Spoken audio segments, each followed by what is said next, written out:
What is up, good people? Come your host Shalom Karaoke. Na leo tuko hapa CBD for the commemoration of those who died last year during the June 25th protest. We're here again on June 25th to see what people have learned over the full year that since it has happened. Let's see what people on the ground have to say. Let's go.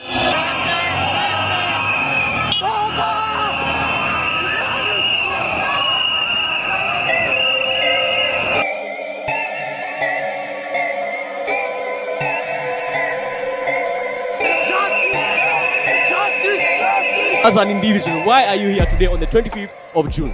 I am here because I want justice for all the fallen comrades. I want justice for Kenyans because Kenyans are paying taxes but they don't get value for it. I'm personally here to commemorate the guys that we lost last year. They were peacefully activating their right to demonstrate against the finance bill and they were killed. I'm specifically here to commemorate and lay their flowers. Our primary reason for being here is commemorating our fallen soldiers who died during our last year's 25th Mandamano, the 25th of June. Yeah. The other reason we're fighting for justice, of course, for the same fallen soldiers and other issues that are going on in the country. Yeah. Tumechoka kufinyiliwa, tumechoka kuchotwa, tuacheni in peace. Vitu tu unajua sisi jamaa tunaweka kwa power na ndani ya power ni yao.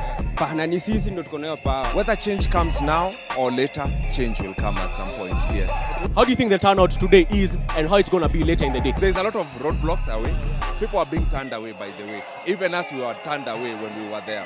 And so it actually, the officers who were there knew me and they said, umeka.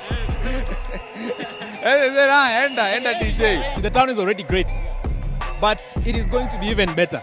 We have the police have barricaded many roads. So that's why some comrades are still finding it hard to get to town. Wanasemaga sisi ni mawezi. Leo tuko peaceful. Hakuna duka imevunjwa, hakuna mtu ameibiwa, kila mtu ako na simu yake. Watu wache tuandamane na rights zetu.